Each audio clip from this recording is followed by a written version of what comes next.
বলতে বাধ্য হচ্ছি যে গোপালগঞ্জের মধ্যে এই ওসি আওরঙ্গজেব সে সরাসরি কসাইদেরকে গরু জবাই করতে নিষেধ করে দিছে।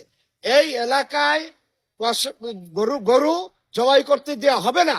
যদি কেহ কোনো কসাই অথবা কেহ গরু জবাই করে তাহলে তার হাড্ডি গুঁড়ো করে দেওয়া হবে, এভাবে ভয় প্রদর্শন করেছে।